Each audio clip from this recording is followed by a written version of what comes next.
আসসালামু আলাইকুম everyone, welcome to our page বাংলায় শব্দে শব্দে ইংলিশ। আজকে আমরা আলোচনা করব ফরসাইট নিয়ে। What is the synonym of foresight? বাংলায় ভাবা যায় ফরসাইট হচ্ছে এমন একটি শব্দ, এই শব্দটাকে যদি আমরা দুই ভাগে বিভক্ত করি তাহলে আমরা পাবো ফর প্লাস সাইট। এখানে ফর শব্দটির অর্থ হচ্ছে পূর্বে এবং সাইট শব্দটির অর্থ হচ্ছে দৃষ্টি।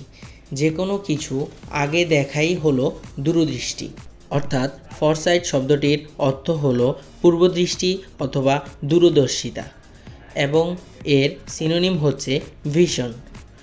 দেখলেন তো কত সহজেই আমরা ফরসাইট শব্দটির অর্থ ও সিনোনিম জেনে গেছি। এভাবেই আমাদের পেজ হতে সহজেই ইংরেজি শব্দের অর্থ ও সিনোনিম জানতে আমাদের পেজকে ফলো করে সাথেই থাকুন। ধন্যবাদ সবাইকে।